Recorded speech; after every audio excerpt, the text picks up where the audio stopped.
Start with the name of Allah, the most merciful and mighty. My name is Maz and you are watching Maz Academy of Physics.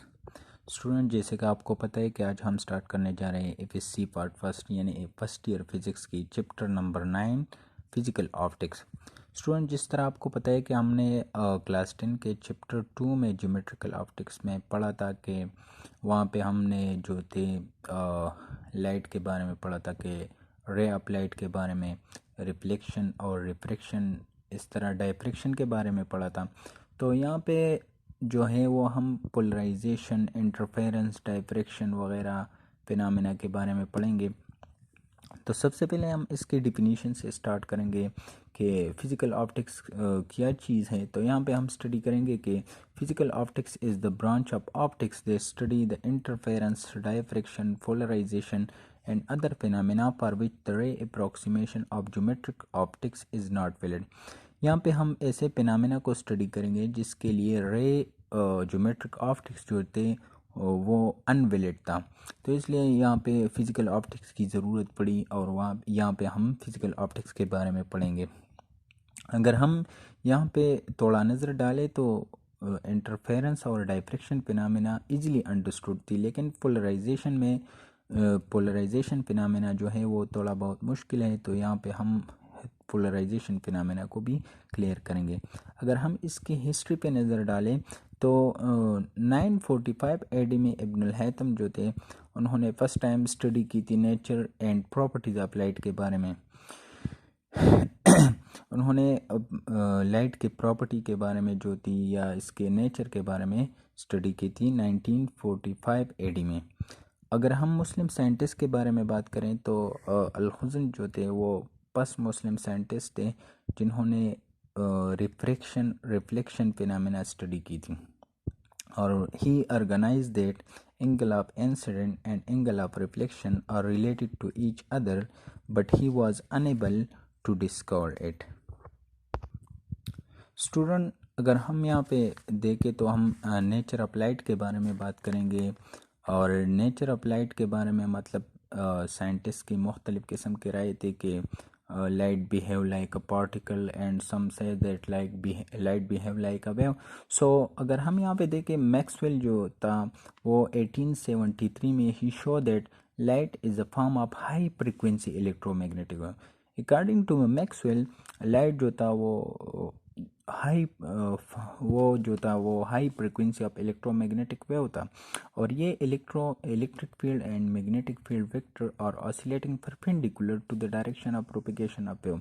यहाँ पे अगर हम यहाँ पे देखें तो वेव जो है वो इस डायरेक्शन में प्रोपेगेशन करता है, और ये इलेक्ट्रिक और मैग्नेटिक फील्ड जो है वो दोनों परपेंडिकुलर डायरेक्शन में जो है वो ऑसिलेशन करते हैं।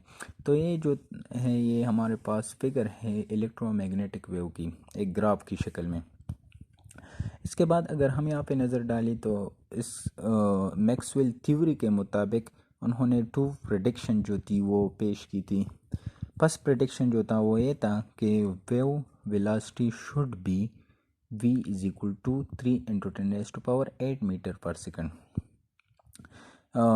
इसके मुताबिक फर्स्ट प्रेडिक्शन के मुताबिक स्पीड ऑफ लाइट जो है वो 3 × 10⁸ मीटर पर सेकंड होना चाहिए। इसके अलावा जो है सेकंड प्रेडिक्शन उसका ये था कि no need of medium for the propagation of electromagnetic wave.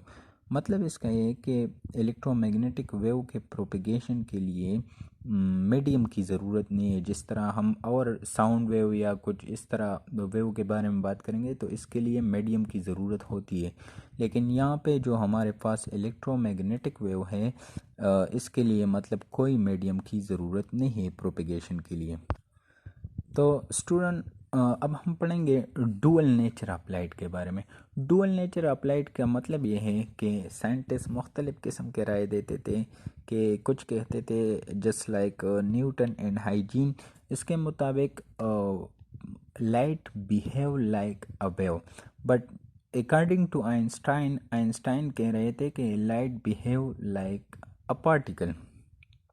सो इसके मतलब 2 केसेस थी। फर्स्ट केस में वो कह रहे थे कि in the phenomena of reflection, refraction and diffraction, polarization, light behave like a wave, ये न्यूटन की स्टेटमेंट है और इसमें ये कह रहे थे कि लाइट जो है वो रिफ्लेक्शन फिनोमेना में, रिफ्रैक्शन में और डायफ्रैक्शन पोलराइजेशन में लाइट जो है वो वेव जैसा, मतलब बिहेव लाइक अ वेव।